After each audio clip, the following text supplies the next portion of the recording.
La formation de ce nouveau gouvernement m'amène à un certain nombre de réflexions. En premier lieu, je félicite Michèle Delaunay pour sa nomination. Les problématiques dont elle a la charge, notamment la dépendance des personnes âgées, sont pour nous des sujets de la plus haute importance. Nous avons défini clairement dans notre programme les mesures qui devront répondre aux besoins impérieux de nos concitoyens pour qui cette tranche d'âge nécessite la plus grande des protections.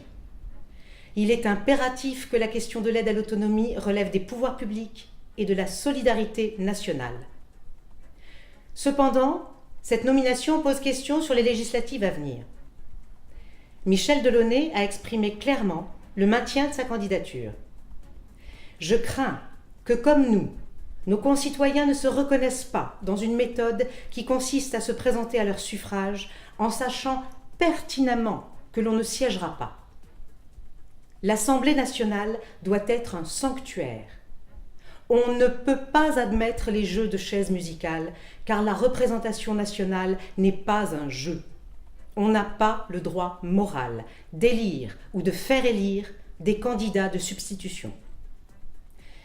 Nous sommes désormais dans une configuration très simple avec un choix clair. Face à un candidat UMP qui assume totalement le passif Sarkozy, qui assume les liaisons dangereuses de son candidat Libournais avec le Front National, qui n'est qu'un copier-coller d'Alain Juppé cumulant les mandats. Je suis la candidate d'une autre politique, d'une autre manière de faire de la politique. Je ne brigue aujourd'hui aucun autre mandat.